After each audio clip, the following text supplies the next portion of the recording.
আসসালামু আলাইকুম। আজকে কথা বলবো গেমিং এয়ারড্রপ নিয়ে। গেমিং স্টপ হয়ে গেছিলো মাইনিং, আবার চালু হয়ে গেছে।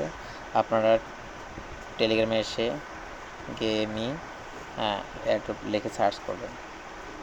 গেমিং লেখা সার্চ করার পরে আপনি গেমিতে আসবেন। গেমিতে এসে আপনারা কিপ মাইনিংকে ক্লিক করবেন। কিপ মাইনিং ক্লিক করার পরে একটু ওয়েট।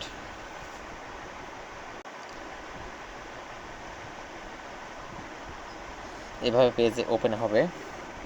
আপনারা রিল্যাক্সে ধীরে ধীরে এটা করবেন। নেটওয়ার্ক কিছু এভাবে পেজটা ওপেন হবে। পেজটা ওপেন হওয়ার পরে আপনারা এখানে আপনাদের দেখাবে যে স্টার্ট হেয়ার, অথবা এই জায়গায় স্টার্ট হেয়ার নামে একটা অপশন থাকবে। তারপরে এখানে স্টার্ট দিলেই আপনাদের সে স্টার্ট হয়ে যাবে, আবার চালু হয়ে যাবে। ঠিকভাবে সবাই এটা করে নিন।